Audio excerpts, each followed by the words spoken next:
très heureuse de vous retrouver pour cette demi-heure d'information. Tout de suite, les titres.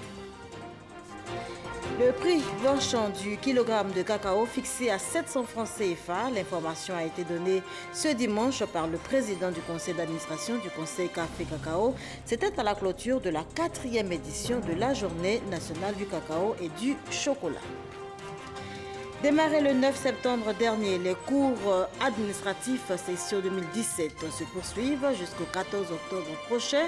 Plusieurs innovations enregistrées cette année, notamment les compositions assistées par ordinateur.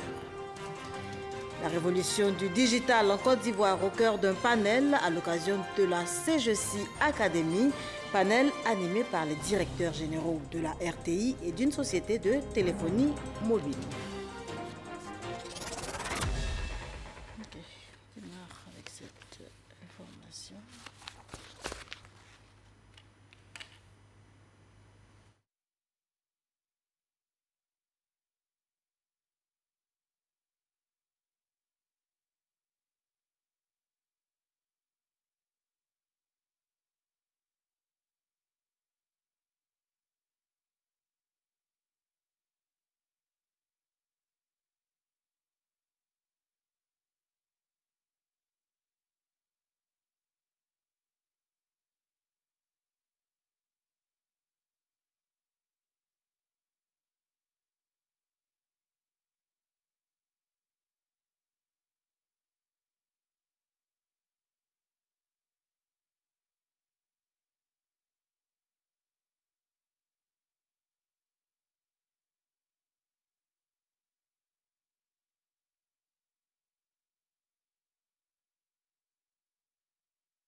Très heureuse de vous retrouver pour cette demi-heure d'information. Tout de suite, les titres. Le prix marchand du kilogramme de cacao fixé à 700 francs CFA. L'information a été donnée ce dimanche par le président du conseil d'administration du conseil Café Cacao, Lambert Kwasi Konan. C'était à la clôture de la 4e édition de la Journée nationale du cacao. Démarré le 9 septembre dernier, les cours administratifs session 2017 se poursuivent jusqu'au 14 octobre prochain. Plusieurs innovations enregistrées cette année, notamment les compositions assistées par ordinateur. La révolution du digital en Côte d'Ivoire au cœur d'un panel à l'occasion de la CGC Academy, panel animé par les directeurs généraux de la RTI et d'une société de téléphonie mobile.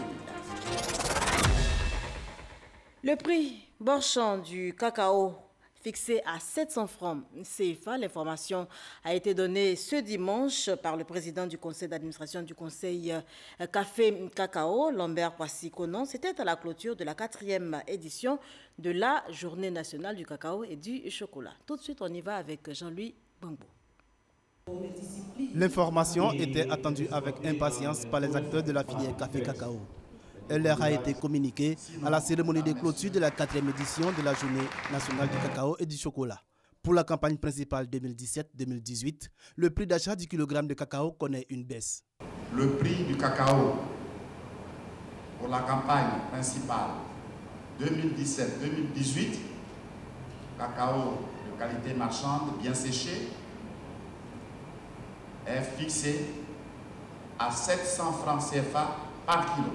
Le directeur de cabinet du ministre de l'Agriculture et du Développement rural exhorte les acteurs de la filière à se doter d'une interprofession forte qui leur permettra de mieux résister aux soubresauts du marché international. C'est dans les moments difficiles qu'il faut apprendre à puiser dans le potentiel des énergies que nous avons. On a beau être un gros planteur, tout seul, on ne peut pas régler les problèmes de la filière. Mais unis, même si nous sommes un grand nombre de petits producteurs, nous constituons une force économique. C'est dans la fédération des énergies qu'on arrive à faire jaillir, à faire germer le bonheur de chaque individu et de chaque membre. Face à l'hypothèse de la fuite du cacao vers les pays voisins, Siaka Koulibaly appelle à un sursaut patriotique. Quelles que soient les mesures qui vont être mises aux frontières, si personne n'envoie un produit à la frontière, il n'y a aucun problème. Il faut que nous-mêmes nous sachions que en envoyant nos produits. C'est vrai, s'il y a un gap sur le prix unitaire, mais c'est un manque à gagner énorme pour le pays. Pour la campagne précédente, le prix du kilogramme de cacao avait été fixé à 1100 francs CFA avant de descendre à 700 francs CFA lors de la campagne intermédiaire en raison de la chute du prix à l'international. Ce n'est pas la faute du gouvernement. Nous sommes des hommes, ça veut dire tout peut changer. Si réellement nous respectons ce que nous avions dit, ne pas peut-être défricher les forêts primaires pour pouvoir planter de nouveaux vergers. Je pense bien que dans les années à venir, nous allions nous retrouver peut-être à plus de 1000 et quelques. Donc, dit que nous sommes dessus, non. Vu l'effort que le président de la République a fourni, vu le prix qui a chuté sur le marché international, qui a fait l'effort de pouvoir maintenir le prix à 700 francs pour les producteurs, on lui dit merci, en espérant que l'année prochaine, les prix vont monter. L'annonce du prix du kilogramme de cacao marque l'ouverture de la campagne principale 2017-2018. Elle court du 1er octobre 2017 au 31 mars 2018. Elle concerne 7 millions de personnes qui vivent directement ou indirectement de la filière cacao. Une filière qui, rappelons-le, contribue à hauteur de près de 20% du produit intérieur brut de la Côte d'Ivoire. 50 ans après, la Côte d'Ivoire abrite une session du Conseil international du café, la 120e édition. Cheikh Koné a suivi pour vous la cérémonie d'ouverture de ces assises déterminantes pour l'avenir de la filière café en Côte d'Ivoire.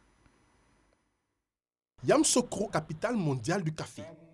Des délégués venus du Brésil, de la Colombie, du Guatemala, du Cameroun, du Costa Rica se sont donné rendez-vous dans la capitale politique pour statuer sur les nouvelles orientations de l'organisation face à l'environnement mondial actuel. En effet, 50 ans après les dernières assises de l'institution en Côte d'Ivoire, cette rencontre de Yamoussoukro est pour le gouvernement ivoirien une réelle opportunité pour amorcer la relance de cette filière. La tenue de cette session à Yamoussoukro est en phase en fait avec les ambitions du gouvernement qui envisage en tout cas donner un coup d'accélérateur au plan de relance caféière. Le gouvernement entend à l'horizon 2020 avoir un niveau de production en café de 200 000 tonnes, avec bien sûr la disponibilité de nouvelles variétés, notamment le café dit café émergent, qui devra nous aider à améliorer la productivité afin que ces objectifs soient réalisés dans les délais. Avec l'effondrement des cours mondiaux du cacao, le gouvernement ivoirien entend aujourd'hui repositionner la Côte d'Ivoire sur la caféiculture, dont les cours internationaux se portent bien et procurent des revenus substantiels aux producteurs. Troisième producteur africain et 15e producteur mondial du café, la Côte d'Ivoire ambitionne de renverser la tendance d'ici à 2020. Le Sud Comoé est en fête, cela à l'occasion du festival Agnentier. 2000 festivaliers sont venus des différentes régions de la Côte d'Ivoire, mais également du Ghana voisin, participer à événement lancé hier par le vice-président de la République, Daniel Kablan-Duncan. Mamadou Kouassi pour en parler.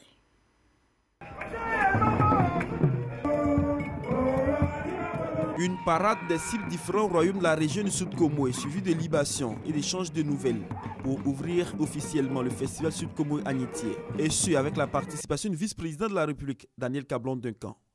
Sud Comoé Agnentier, une plateforme de promotion des valeurs touristiques, culturelles, gastronomiques et économiques de cette région située au sud-est de la Côte d'Ivoire. Pour cette première édition, donc, l'accent est mis, et vous l'avez constaté à titre principal, sur les parures, sur tout ce qui est tradition.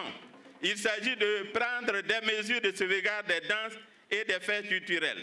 Pour cette édition de lancement, donc, parce que inaugural, chaque pôle spatio-culturel a présenté ou va présenter des groupes. Cette première édition du Sud Comoé Agnentier enregistre la participation d'une forte délégation des chefs traditionnels baoulés et d'un royaume du Ghana voisin. Une présence pour renforcer la cohésion sociale et le climat de paix qui règne en Côte d'Ivoire. Parrain de cette première édition, le ministre du Tourisme, Siendou Fofana, qui place ce festival au sein de sa politique de développement du secteur touristique ivoirien. Nous tenons à marquer notre adhésion et faire connaître notre détermination à accompagner ce festival afin que le tourisme, la culture et les arts participent plus efficacement au bel élan de dynamisme économique dans cette belle région du Sud Comoé. Présent au lancement du festival Sud Comoé Agnentier, le vice-président de la République, Daniel Kablan-Duncan, par ailleurs fils de la région et patron de la cérémonie, exhorte la population du Sud Comoé à promouvoir davantage la cohésion sociale afin de faire du développement de cette région une réalité. Je veux saisir cette heureuse occasion pour encourager mes sœurs et frères de la région du Sud Comoé qui ont su fédérer leurs compétences à toujours regarder ensemble dans la même direction en vue d'assurer la promotion du développement de notre région. Notre diversité doit être un facteur de richesse et de rapprochement plus fort entre nous. Nous devons, dans l'entente, dans l'union, dans la solidarité, travailler ensemble pour consolider la stabilité et la paix en vue de notre développement. Pour la réussite de ce festival, le Conseil régional du Sud Comoé, principal initiateur, a bénéficié du soutien matériel et financier de la République populaire de Chine, qui entend contribuer à la promotion des valeurs touristiques et culturelles du Sud Comoé. Démarré le 9 septembre dernier, les concours administratifs session 2017 se poursuivent jusqu'au 14 octobre prochain. Plusieurs innovations sont enregistrées cette année, notamment les compositions assistées par ordinateur. Grâce Kando. Les candidats au concours administratif session 2017 sont en composition depuis 3 semaines. 70 129 candidats sont en lice, 10 049 postes budgétaires et on dénombre 353 concours. Cette année, des innovations sont enregistrées. Il s'agit des compositions assistées par ordinateur au niveau d'Abidjan. Elles concernent entre autres les candidats en ingénieur réseau télécom, génie logiciel et professeurs en informatique. Ils ont accès à un sujet sur lequel il y a le chrono qui s'affiche. Ils ont une trentaine de questions. Ils peuvent commencer par la question qui leur semble la plus abordable. Si d'aventure les 20 minutes passent sans qu'ils aient enregistré, le programme enregistre automatiquement leur travail. Cette initiative est très bonne. Ça évite beaucoup de choses et puis bon, avec ça, les choses vont vite. Autre innovation, les personnes malvoyantes peuvent prendre part au concours professionnel. Le sujet qui est en noir, nous le traduisons en braille afin qu'ils puissent composer. Une fois qu'ils auront fini de composer, nous décodons. Donc il y a la transcription et le décodage. Le décodage permet à partir du braille de revenir à l'écriture noire. Et nous écrivons textuellement ce qu'ils ont écrit sur leur copie. Et ensuite, nous recopions sur les copies normales d'examen, de concours, pour pouvoir permettre à la direction des examens de concours de l'insérer au secrétariat pour être corrigé au même titre que les autres copies. Dans la carrière de tout fonctionnaire, au soir de sa retraite, il est souhaitable que le fonctionnaire ait au moins une promotion. L'initiative est salutaire. Les compositions se tiennent à Abidjan et dans 16 villes de l'intérieur du pays. Pour assister les candidats sur le plan médical, des poules ont été installées dans tous les centres. On a commencé, il y a eu assez de cas, on a diagnostiqué. Mais ici, aujourd'hui spécialement, c'est le cas de ce monsieur. Il a été accouché tout à fait au fond là-bas. C'est un cas d'AVC. Effectivement, on a pris attention, il était vraiment très élevé. Comme il doit composer dans l'après-midi, on l'a tranquillisé. Et tout le temps que la tension descend, on voit le chef de centre pour voir si on peut le traiter son examen. Ces innovations visent à relever plusieurs défis. Les compositions assistées par ordinateur présentent beaucoup d'avantages. Entre autres, la célérité dans le traitement des notes. C'est-à-dire, dès que le candidat a fini de composer, les minutes qui suivent, nous avons tous les résultats. Autre avantage que nous pourrions avoir, c'est la crédibilité dans l'organisation même des concours. Grâce aux compositions assistées par ordinateur, nous avons la possibilité de crédibiliser les résultats des concours en luttant plus efficacement contre la fraude. Les compositions par ordinateur assisté s'étendront à d'autres villes de l'intérieur. Un grand projet est en train de voir le jour. Il s'agit de la construction du centre de composition assisté par ordinateur à Bangourou, à Boaké, à Korogo et à Man. À terme, cela permettra à un grand nombre de candidats de composer simultanément à travers toute la Côte d'Ivoire. Démarré le 9 septembre dernier, les compositions prennent fin le 14 octobre prochain. Les résultats seront publiés le 24 novembre prochain sur le site du ministère de la fonction publique www.fonctionpublique.gouv.ci. Bien vieillir ensemble, c'est le thème retenu cette année pour la célébration de la Journée internationale de la personne âgée, une 5e édition marquée par des consultations gratuites et des conseils avisés. Fidèle Aigné, Franck Quadio. Une belle journée d'accompli pour Bernard. Cet octogénaire rentre de promenade, profiter de sa retraite avec ses petits-enfants. Du bonheur pour cet ancien combattant. Dans l'armée française, à 86 ans, Bernard n'a aucun souci de santé. Tout part, selon lui, de l'hygiène de vie. L'homme ne peut pas laisser la santé aller vers la maladie. Donc c'est pourquoi il faut suivre le conseil des docteurs. L'entretien d'un homme fait qu'il est toujours en forme. De précieux conseils et surtout le contrôle sanitaire, Bernard n'hésite pas à participer à des actions comme celle de la direction régionale de la protection sociale d'Abidjan Sud. Consultation gratuite, dépistage de maladies liées au 3e âge. Issa, comme Bernard, est venue pour un contrôle. Cette dame, Afoué, souffre quant à elle de douleurs articulaires. Je ne me sens pas bien, mon rein, mon pied. Ça me fatigue. Ce n'est pas parce qu'on a 70 ans, 90 ans qu'on s'approche de la mort, ce n'est pas vrai. Au contraire, c'est la vie, c'est l'expérience. Mais il faut suivre surtout les recommandations des médecins. Des personnes âgées en proie à divers problèmes de santé, entre autres Comment mieux vivre? Alimentation et bonnes pratiques au centre de cette 5e journée internationale des personnes âgées. On a un problème en Afrique, on ne va à l'hôpital que quand on est malade. Donc la personne âgée, ici détectée positive à l'hypertension ou au diabète, va directement à l'hôpital. C'est le conseil qu'on lui donne. Nous sommes là pour qu'il soit bien pris en charge. C'est-à-dire qu'il faut que et les personnes d'un certain âge et les soignants apprennent certains comportements pour améliorer notre santé quand on sera un peu plus âgé. Thème retenu pour cette édition 2017, bien vieillir ensemble. On parle coopération. À présent, la Côte d'Ivoire et la Guinée resserrent leurs liens. Les deux pays qui partagent la même frontière ont décidé d'intensifier leurs échanges commerciaux. Le cadre de coopération existe, notamment au niveau de la communauté économique des États de l'Afrique de l'Ouest, CEDEAO. Mais le volume des échanges commerciaux entre la Côte d'Ivoire et la Guinée reste faible, 12%. En cause des problèmes structurels. Essayez d'aller en Guinée à partir de la Côte d'Ivoire ou vice-versa. Il faut mettre en pratique la libre circulation des biens et des personnes de la CEDEAO qui n'est pas respectée. Essayez de transporter un colis, un camion commercial entre nos États africains.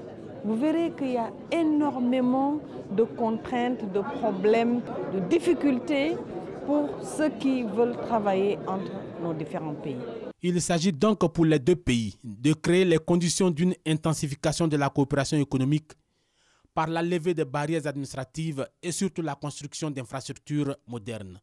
Infrastructures qui devraient faciliter les circuits commerciaux. Au regard des potentiels respectifs, les hommes d'affaires ivoiriens se disent déterminés à conquérir la Guinée, ce marché naturel. Plus que jamais déterminés parce que quand on dit l'émergence, c'est d'abord l'exportation d'un certain nombre de performances et de capacités de faire, de capacités d'exporter et de capacités d'être compétitif dans tous les domaines. Pour donner plus de vigueur à cette coopération naissante, les deux patronats ont profité de l'occasion pour signer une convention baptisée Groupe de promotion bilatérale entre la Côte d'Ivoire et la Guinée. Entre autres objectifs, favoriser un solide réseau de coopération sud-sud avec une place de choix pour les petites et moyennes entreprises. Reportage signé Lanciné Bakayoko. La révolution du digital en Côte d'Ivoire au cœur d'un panel à l'occasion de la CGC Academy, panel animé par les directeurs généraux de la radiodiffusion-télévision ivoirienne et d'une société de téléphonie mobile. Jean-Louis Bongbo. Le digital est en train de changer le visage de l'Afrique. De nombreuses entreprises l'ont compris en accordant une place importante à cette technologie dans leur développement national et international. C'est le cas de la radio-télévision ivoirienne RTI et de la société de téléphonie mobile MTN. Deux entreprises dont les directeurs généraux ont été invités par le patronat ivoirien à partager leur expérience avec les jeunes créateurs d'entreprises dans le cadre du forum CGC Academy. Une heure d'échange au cours de laquelle les deux chefs d'entreprise ont démontré comment le digital pouvait être un formidable outil d'amélioration d'offres qualité. L'information est capitale dans toute stratégie. Comme aujourd'hui nous avons l'information, donc cela va permettre d'améliorer certaines opportunités que nous allons peut-être exploiter. C'est une opportunité à saisir et il faut toujours se former. Donc, à mon niveau, ce que je retiens, c'est que je vais plus m'informer sur toutes les options qu'offre la digitalisation. Loin d'être une mode, le numérique s'inscrit comme une urgence, une nécessité pour rattraper le train de l'évolution technologique. Le panel a été ainsi l'occasion pour les jeunes entrepreneurs dans le domaine du digital de présenter leurs offres. Nous avons monté une start-up de fabrication de téléphones. Donc, nous fabriquons des téléphones 100% made in Côte d'Ivoire avec, pour plus, des applications très adaptées au quotidien des Ivoiriens. Le panel a été enrichissant. Ils nous ont quand même bien aiguillés sur la manière d'utiliser intelligemment les ressources qu'on a pour développer son business sans forcément passer par un financement. Et ça, je pense que c'est essentiel. Pour les conférenciers, toutes les conditions sont réunies pour réussir cette révolution du digital déjà amorcée, en raison notamment du boom de la téléphonie mobile sur le continent africain. Un petit tour à présent à l'intérieur de la Côte d'Ivoire, en fera escale à Boaké, dans la région de Gbeke, où le conseil régional vient d'offrir 2 ambulances et également un marché aux populations, valeur totale 115 millions de francs CFA, c'est ce que nous dit Léon Brou. Récurrence des accidents de la circulation, difficulté d'évacuation des malades vers le CHU. Ce quotidien des sapeurs-pompiers militaires et des centres de santé de Boaké n'est plus qu'un souvenir. Ces 2 ambulances viennent renforcer chacune les capacités des sapeurs-pompiers militaires et des établissements sanitaires du département. C'est un don du conseil régional de Gbeke. Chaque jour que Dieu fait, il y a des accidents ici. Il faut transporter rapidement les victimes vers les centres de santé. Alors nous pensons qu'il était de notre devoir, en tant que promoteur, en tant qu'acteur de développement local, de venir en aide aux populations en renforçant les capacités de sapeurs-pompiers pour qu'ils puissent avoir les moyens d'intervention, non seulement sur Boaké, mais jusqu'à la limite de Tiébissou. Capa sur Kotia Kofikro, ce préau de 50 places pour commerçantes est une réalisation du conseil régional de Gbeke. Les femmes saluent cette extension de leur marché pour aider à leur autonomisation. C'est un grand jour pour nous, population de Kotia Kofikro, qui avons eu l'honneur de recevoir un préau. Tout le monde est satisfait. 115 millions de francs CFA, valeur globale des 2 ambulances et de l'extension du marché de Kotia Kofikro. Ce montant porte à environ 407 millions le volume des investissements du conseil régional de Gbeke au 31 août 2017. Des dépenses approuvées par la 3e session ordinaire qui a aussi voté le programme triennal 2018-2020. Il met l'accent toujours sur les projets pour l'épanouissement des populations de Gbeke. On ouvre la page politique de ce journal au siège du RDR. Les mouvements de soutien se mobilisent autour du président Alassane Ouattara. Cet après-midi, au siège donc de leur parti où ils s'étaient donné rendez-vous, ils ont réitéré leur engagement à soutenir le président dans ses actions de développement. Abou Sanogo.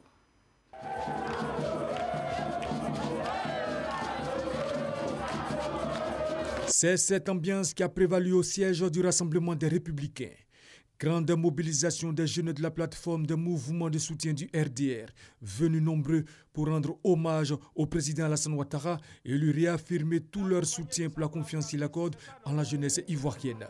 Ces jeunes sont, selon leur président Chagnaouri, déjà en ordre de bataille pour accompagner le président Alassane Ouattara dans toutes ses œuvres de développement de la Côte d'Ivoire. Il a également signifié leur disponibilité à travailler avec la nouvelle direction de leur parti. L'objectif, c'est de dire au président Alassane Ouattara, président d'honneur du RDR, qu'il a derrière lui une jeunesse forte, une jeunesse dynamique, prête pour tous les combats, pour tous les challenges. Mais aussi dire au président de la République que nous encourageons sa politique de la promotion des jeunes. Aujourd'hui, avec le ministre Touré Mamadou au secrétariat général du RDR, c'est l'espoir pour nous jeunes. Nous avons la chance d'avoir Alassane Ouattara. Aussi, il s'agit pour nous d'apporter notre soutien plein et entier à la nouvelle direction du Rassemblement des Républicains. Pour l'invité spécial de cette rencontre, Touré Mamadou, la seule bataille qu'il faut mener, c'est d'aider le président Alassane Ouattara. Le président a besoin d'eux pour travailler dans la sérénité, pour mettre en œuvre l'ensemble des actions pour lesquelles il a été élu par les Ivoiriens. Et la mobilisation sera permanente. D'ailleurs, nous aurons un grand rassemblement le 1er novembre, qui est la journée africaine de la jeunesse. Ce rassemblement sera encore un rassemblement d'unité au sein de la jeunesse, mais d'unité dans l'action pour le président Alassane Ouattara. La plateforme des mouvements de soutien du RDR entend dans les jours à venir occuper le terrain pour appeler à l'union autour du président Alassane Ouattara. Remobilisation des militants et soutien aux actions du président du PDCI RDA également au programme. La délégation départementale de Boaké a organisé sa rentrée politique. Plus de 5000 militants sont venus des 3 départements que compte, sous-préfectures que compte le département pour réaffirmer leur attachement au parti. Ils sont plus de 5000 militants du PDCI RDA, des sous-préfectures de Boaké, Djebounois et de Brobo, venus démontrer leur appartenance au parti fondé par Félix Houphouët-Boigny. Cette rentrée politique de la délégation départementale de Boaké vise à remobiliser les troupes et surtout a passé les messages de la direction du parti. Cohésion, mobilisation et respect des mots d'ordre du président Henri Konan Bédié. Un seul message était attendu à cette rencontre, celui du délégué départemental Jean-Claude Kwasi. L'envoyé du parti a exhorté les militants à toujours se conformer à la discipline du parti. Parlant de la mise en place du parti unifié, Jean-Claude Kwasi a exhorté les militants du PDCI-RDA à faire confiance au président de la République Alassane Ouattara et à son aîné, le président du PDCI, Aimé Henri Konan Bédié. Il a donc invité les militants à la cohésion. Notre objectif, c'est d'œuvrer à la consolidation du RHDP des enfants du président Félix Houphouët-Boigny, qui dirige de main de maître la Côte d'Ivoire à travers le président de la République, son Excellence Alassane Ouattara, et son aîné, le président Aimé Henri Konan Bédié. Unique objectif, l'émergence à l'horizon 2020 de notre pays et le bonheur de toutes les Ivoiriennes. Plusieurs motions de soutien au président du parti ont été lues. Pour faciliter la mobilité des secrétaires de section sur le terrain, une vingtaine de motos a été distribuée. Cette rencontre politique de la délégation départementale de Bouaké a été précédée par un séminaire de formation des mêmes secrétaires de section. Voilà, Soro Corona et Kader Sogodogo signaient ce reportage. Les lauréats du prix Jeunesse 35-35 et Miss Inzassa, félicités par l'inspecteur d'État Théophile Awandoli. C'était au cours d'une cérémonie à la primature au plateau. On y va tout de suite avec Isaïo. Le prix Jeunesse 35-35 Francophonie récompense les meilleurs jeunes de l'espace francophone dans leurs domaines respectifs. Quant au concours Miss Nzassa, il met, en plus de la beauté physique, un point d'honneur sur la maîtrise des langues maternelles. Les organisateurs et lauréats de ces deux concours ont été honorés au cours d'une réception à la primature par l'inspecteur général d'État, parrain des cérémonies. J'ai été élue d'abord. Ma première mission sera de promouvoir la langue maternelle, emmener les jeunes filles à pouvoir parler la langue maternelle. Une partie de mon mandat sera constituée des œuvres caritatives. Voilà, je veux venir en aide aux veuves et surtout aux orphelins. Notre projet qui nous a permis de remporter le premier prix, c'est une invention qui intervient dans l'héliculture. Cette invention répond à un besoin qui est d'envergure au niveau des planteurs d'hélia de Côte d'Ivoire, d'Afrique et même du monde. Et non seulement ça, mais aussi ce projet a permis à la Côte d'Ivoire d'être dignement représentée à l'international. L'émergence de l'Afrique passe par une jeunesse bien formée. La Côte d'Ivoire de demain, c'est la jeunesse d'aujourd'hui. Donc tout ce que nous pouvons faire pour que cette jeunesse puisse faire de la Côte d'Ivoire demain une grande nation, un grand pays, nous sommes prêts à le faire. C'est pour ça que le ministre de la Culture est venu nous soutenir pour magnifier cette jeunesse. L'inspecteur général d'État, Awandoli Théophile, a remis la somme d'1 million de francs CFA à chacun des organisateurs de concours.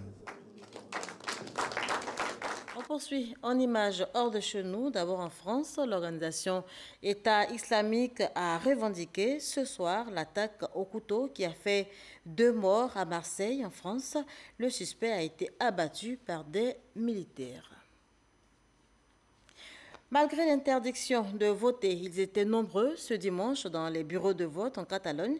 Le référendum d'autodétermination a suscité une forte mobilisation, même si cela n'est pas du goût de Madrid qui dénonce un vote illégal. Les Catalans, eux, le qualifient d'historique et attendent avec impatience les résultats qui, du reste, ne seront pas connus avant quelques jours. Notez que des violences ont été donc enregistrées lors de ce scrutin et des centaines de blessés également enregistrés. On fait à présent le tour de l'information, de l'actualité donc hors de chez nous, ce qui aura marqué l'actualité sur ces 7 jours à l'international. Cela va nous conduire d'abord en France, au Sénégal, puis en Colombie, et c'est avec Abou Sanogo.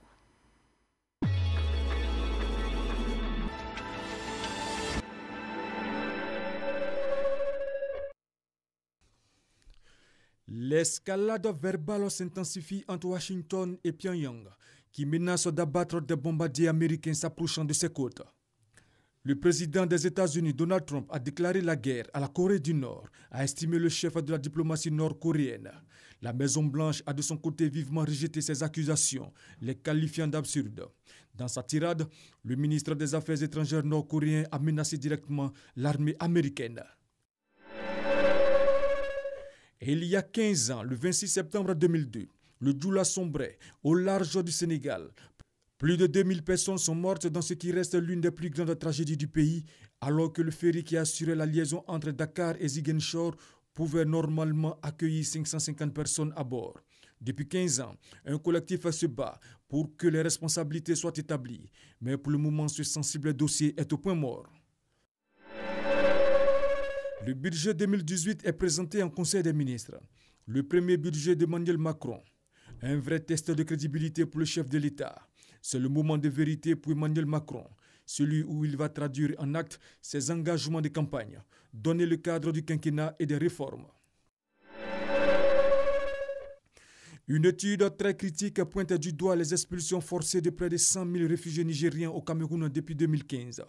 L'organisation accuse les militaires camerounais d'avoir torturé, agressé et exploité sexuellement des demandeurs d'asile nigériens dans les régions frontalières reculées. Le Cameroun a interdit de se déplacer à la population d'une deuxième région anglophone, tout en y instaurant un couvre-feu. Les autorités anticipent ainsi une déclaration symbolique d'indépendance de la minorité anglophone. Les autorités de la région anglophone du Sud-Ouest au Cameroun ont annoncé jeudi 28 septembre dernier, via un communiqué, une interdiction stricte de se déplacer. Elles imitaient en cela la région du Nord-Ouest, où un couvre-feu est déjà en place, avant une proclamation symbolique d'indépendance par les séparatistes anglophones le 1er octobre. Un avion de transport de l'armée congolaise s'est écrasé à une centaine de kilomètres à l'est de Kinshasa. L'appareil qui venait de décoller en direction du Kivu transportait plusieurs dizaines de personnes et s'est écrasé dans la commune d'Umseli, qui fait partie du Grand Kinshasa, à une centaine de kilomètres du centre de la capitale congolaise. Après plus d'un siècle de lutte armée, la Colombie franchit une nouvelle étape vers la paix, avec le premier cessez-le-feu bilatéral de son histoire, avec l'UNN, dernière guérilla de Colombie. Cette trêve est entrée en vigueur à minuit.